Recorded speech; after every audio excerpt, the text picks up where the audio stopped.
मी लालमन बाबासाहेब भोई, राहणार बोरगाव, तालुका करमाळा. माझे नातू श्रवंश दत्तात्रय नगरे हे राहणार कवटळी व माझी जावई दत्तात्रय आणि मुलगी अंजली दत्तात्रय नगरे. मुलाला श्वासाचा त्रास व हृदयाचा त्रास असल्यामुळे बाल रुग्णालय करमाळा प्रशांत करंजकरांकडे वेळोवेळी भेट देत होतो. त्यावेळेस त्यांचे ते लक्षात आले. दीपक मुंडे सर आणि आशिष बनपुणकर सर यांचा कॅम्प प्रशांत करंजकर ह्या सरांकडे होता. ते म्हणले 1 रुपयाही खर्च येणार नाही. मग त्यांनी सगळी तयारी बियारी केली व त्यांचं जे डॉक्टर आशिष बनपुणकर सरांचा सर व त्यांचा येथील विश्वराज हॉस्पिटलचा स्टाफ या सर्वांनी मिळून सुरुवाती सकाळी एक ऑपरेशन होतं. त्याच्यानंतर 3 वाजता दुसरं ऑपरेशन घेतलं 2 नंबरचं. ते ऑपरेशन 10:30ला 10च्या दरम्यान त्यांचं फायनल झालं.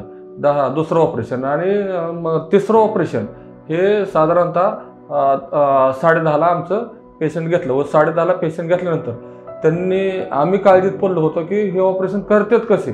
पण बनपुणकर सरांचा स्टाफ आणि त्यांचे जे विश्वराजचे जे सर्व कर्मचारी इतके तंतोतंत होते रात्री की ते ऑपरेशन रात्रीच्या 10:30 वाजल्यापासून ते पहाटे 3 वाजेपर्यंत 3-3:15 वाजेपर्यंत चाललं होतं. त्यांनी इतकं स्टाफ की आम्हालाही कसलाही म्हणजे त्रास दिला नाही. त्यांचे ते स्टाफ कर्मचारी सर्व रक्तपुरवठा कुठनं लॅबवरून आणणे, त्याला पेशी लागणे, ते सर्व गोष्टी वेळोवेळी करत होते. आणि ज्यावेळेस 3:30 वाजता त्यांचं डॉक्टर भेटायला आले की तुमचं सर्जरी हृदयाची ओपन हार्ट सर्जरी पूर्ण झालेली आहे. की आम्हाला असं वाटायचं की आमचं पेशंट आमच्या हाती लागतंय का नाही याची सुद्धा आम्हाला गॅरंटी वाटत नव्हती. पण ह्या विश्वराज हॉस्पिटलचं आम्ही इतकं मनपूर्वक आभारी आहे की सर्व स्टाफचे मी आल्यानंतर धन्यवाद केले आणि त्यांना सर्वांना भेटून शुभेच्छा दिल्या.